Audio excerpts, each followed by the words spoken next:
Hi, my name is Sun Lee, and I'm a junior and I'm studying English literature. Kevin Sunga. It's actually not pronounced Sunga, it's actually pronounced Sunga. My name is Kelly Nguyen, and I'm a junior in biomechanical engineering, and I identify myself as Vietnamese American. Hi, my name is James. I'm a junior at Stanford. Well, first, my name's Jocelyn. I'm a sophomore, and I'm majoring in computer science. Hi, my name is Sammy. I'm currently a sophomore, majoring in comparative studies and race and ethnicity. When I tell my immigration story, I think I always bring it back to my family, and I bring it back to the larger context. So my immigration story. Let's see. This immigration narrative plays a huge factor in how I've lived my life. It's kind of crazy to think that they were my age when they immigrated to the US, like literally like 20 or around that age. Okay, so my story, my family story. My grandmother and grandfather were from the Zhongshan area in China. I wasn't born here, but I moved along with them when I was 6 months old.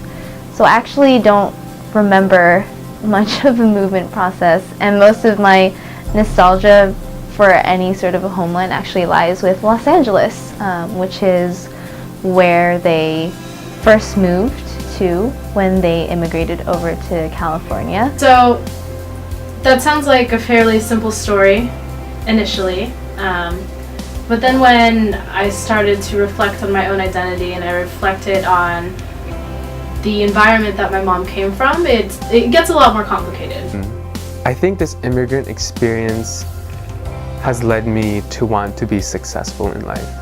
I think it's that immigrant story of coming to the US, living through hardship, and having that hardship motivate your success. So I grew up with my grandparents, and they instilled very traditional, I guess, Vietnamese values. My grandfather always stressed the importance of education and always like being #1 in school.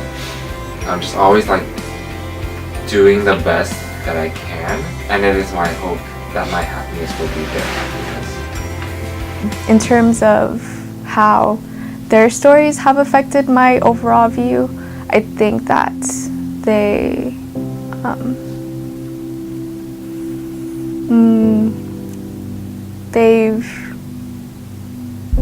just instilled like the value of like family.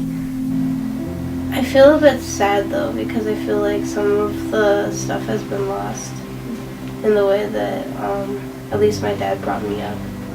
All my grandparents probably had so many really important stories, but I wasn't able and conscious of like that fact to ask them about it or collect it before they passed away. So I think maybe that's why like writing is so important to me, just because I want to make sure that I get like at least my parents' story now.